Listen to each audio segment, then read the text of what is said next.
नाज़रीन, मेरा नाम डॉक्टर जयपाल छाबड़िया है। मैं एक्स एडिटर हूँ पीएमए के मंथली जर्नल उर्दू के नब्ज़ का।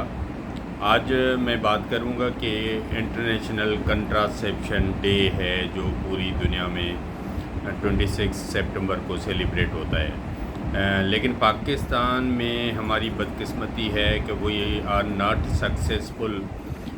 हम जैसे दूसरी चीज़ों को कंट्रोल करने में नाकाम हैं, जैसे पोलियो है, इस तरह हम पॉपुलेशन को भी कंट्रोल नहीं कर पाए।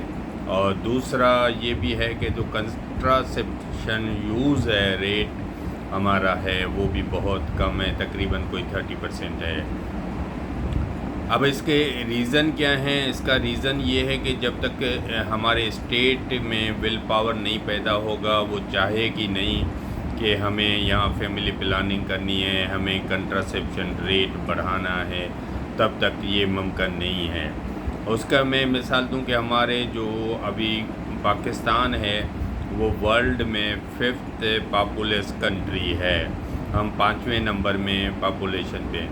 और बांग्लादेश जब हमारे साथ था तो उसकी पॉपुलेशन ज़्यादा थी, और आज जब बांग्लादेश है उसकी पॉपुलेशन हमसे कम है। उन्होंने कंट्रोल किए, उसके स्टेप्स उन्होंने लिए, और जो स्टेप्स हम भी ले सकते हैं। हमारे मुल्क में पाकिस्तान में बदकिस्मती है कि गवर्नमेंट का विल पावर न होने की वजह से हम इसकी मीडिया में बात नहीं करते। आज इलेक्ट्रॉनिक मीडिया में कहीं भी इस पे बात करते हुए कोई तमाम टीवी चैनल जो मॉर्निंग शो चलाते हैं या प्रोग्राम करते हैं या न्यूज़ में कहीं नाम नहीं मिलेगा। अब उसके रीज़न क्या है? रीज़न बहुत सारे हैं। एक तो जैसे मैंने बताया कि हमारा विल पावर नहीं है। दूसरा, वो अफ्रेड हैं कि मज़हबी हलकों से उनको हालांकि एतमाद में लिया जा सकता है। और दूसरा ये है कि हमारे एक दफ़ा मैंने वेलफेयर सेक्रेटरी से सवाल किया कि आप पॉपुलेशन पे कंट्रोल क्यों नहीं करते, तो उन्होंने जवाब ये था कि हम क्यों करेंगे, जब NFC अवार्ड में ये लिखा गया है कि जितनी पॉपुलेशन ज़्यादा होगी उसके पैसे ज़्यादा मिलेंगे। तो ये सिंध गवर्नमेंट के एक वेलफेयर सेक्रेटरी का जवाब था कि हम क्यों कंट्रोल करेंगे, हमारी गवर्नमेंट का इंटरेस्ट नहीं है और वो चाहती है पॉपुलेशन ज़्यादा होगी तो हमें पैसे ज़्यादा मिलेंगे। तो ये भी एक हमारा रीज़न है। दूसरा, हमारा ये फेल्यूर है कि हम ये चाहते नहीं हैं। अच्छा, तीसरा ये है कि हम इस तरह जो लोग काम कर रहे हैं उनकी हेल्प नहीं करते। मैं पॉपुलेशन डे पे जब एक बड़े चैनल आज टीवी पे आया था तो मुझे याद है कि वहाँ प्रोड्यूसर बार बार हमारे एतराज़ कर रहा था कि हमारे अल्फाज पे सिर्फ बात करने पे कि हम ख़ानदानी मनसूबाबंदी और चीज़ों का जो ज़िक्र कर रहे हैं उस पे उनको एतराज़ हो रहा था कि इस तरह आप नहीं बोलेंगे। तो ये मतलब है हमारे इतना डरे हुए चैनल हैं, उनका खौफ है। और दूसरा ये है कि उस वक़्त जो एक ग्रीन स्टार यहाँ पाकिस्तान में काम करती है, उनका CEO भी मेरे साथ था। तो उन्होंने बोला कि हमारे कई दिनों से महीनों से हमारा सामान जो है फैमिली प्लानिंग का बोर्ड पे पड़ा हुआ है, लेकिन गवर्नमेंट परमिशन नहीं दे रही, किसी चीज़ पे हमारे टैक्स ज़्यादा लगा रही है जो हम अफोर्ड नहीं करते, और उसमें कंडोम्स भी हैं, इस तरह वो ख़राब भी हो जाएंगे कि वहाँ धूप में रखे हुए हैं। तो ये हमारी एक सिंसियरिटी जो हमारी गवर्नमेंट की है कि उनका इसके साथ नहीं है। दूसरा, ये जो कंट्रासेप्शन डे है 2007 से शुरू हुआ दुनिया में सेलिब्रेट करना। इसमें 10 एजेंसी थी जो फैमिली प्लानिंग पे काम करती थी, उन्होंने इसका स्टार्ट लिया और आज दुनिया में ये सेलिब्रेट होता है। लेकिन पाकिस्तान में बदकिस्मती है, हम कंट्रासेप्शन पे जो मेथड्स हैं उसकी लोगों को प्रॉपर अवेयरनेस नहीं देते, हमारे टेक्स्ट बुक्स में कोई हम जिक्र नहीं करते, मीडिया में हम इस पे इलेक्ट्रॉनिक मीडिया में या अखबारों में इस पे बात नहीं करना चाहते।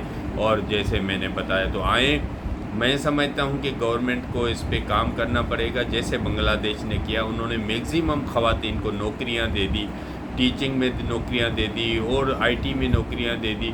तो जब औरत जो है वो अपनी नौकरी करती है तो वो बार बार जल्दी बच्चा पैदा करना नहीं चाहती, तो उससे भी फैमिली प्लानिंग में इजाफा होता है। दूसरा, मैं हैरान होता हूँ, मैं रोज़ाना मरीज़ देख रहा होता हूँ। मैं कल परसों भी एक मरीज़ देख रहा था, एक लेडी प्रेग्नेंट थी, गरीब। मैंने जब उससे पूछा کہ آپ کا یہ بچہ یہ کون سا بچہ ہے؟ بولا یہ چوتھا بچہ ہے۔ وہ غریب، اس کا ہسبینڈ میرے خیال میں 800,000 روپیہ بڑی مشکل سے پورے دن میں کماتا ہوگا، اور وہ چوتھا بچہ ہے۔ تو اس وجہ سے ہمارے جو غریب لوگ ہیں، 30 لاکھ بچے ہمارے مدرسوں میں ڈالے ہوئے ہیں۔ اب میں مدرسوں کے خلاف نہیں ہوں، لیکن ان بچوں کا مستقبل کیا ہوگا؟ ان کا اس پہ بڑا سوال ہے، جو ہمارے تھنک ٹینک کو، انٹلیکچوئلس کو اٹھانا چاہیے، جو ہماری گورنمنٹ کو سوال ہے، جو بچہ مدرسے سے نکلتا ہے۔ میں اس میں ایک ہی مطالبہ کرتا ہوں کہ ان مدرسوں میں آپ ان کو ووکیشنل ٹریننگ دے دیں۔ جو بھی بچہ 15 سال کا وہاں سے نکلے گا یا اس سے بڑا، تو وہ ایک ووکیشنل ٹریننگ لے کے نکلے گا کہ وہ اچھا پلمبر، الیکٹریشین، میکینک بن سکے، یا ٹائپسٹ بن سکے، اور ٹیلر ماسٹر بن کے نکلے کہ وہ اپنی زندگی میں اپنی آمدنی کر سکے اور اپنا گھر چلا سکے۔ ہم بہت سارے اسٹیپس ہیں، آئیں آج ہم تمام لوگوں کو اویئرنیس دیں کہ کنٹراسیپشن ضروری ہے۔ اس کا عورتوں بھی جو وہ بیمار ہو جاتی ہیں، ان کی بھی ان کو آپ ایک بچہ پیدا کرنے کی مشین نہ سمجھیں، ایک انسان سمجھیں، اور اس کو ہم جتنا کم بچے پیدا کریں گے، ان کو پڑھانا، ان کو لکھانا، ان کو بڑے عہدے پہ پہنچانا، یہ بھی ہم سب کی ذمہ واری ہے۔ آئیں، میں سمجھتا ہوں اس پہ ہم گورنمنٹ کو بھی مجبور کریں، سول سوسائٹی بھی اس میں رول پلے کرے، اور جو تمام اخبارات اور ٹی وی والے ہیں وہ اس پہ اپنے پروگرام چلائیں کہ ہمارے لوگوں کو اویئرنیس ہو کہ خاندانی منصوبہ بندی، فیملی پلاننگ مذہب کے خلاف نہیں ہے، کیونکہ ہمیں خدا نے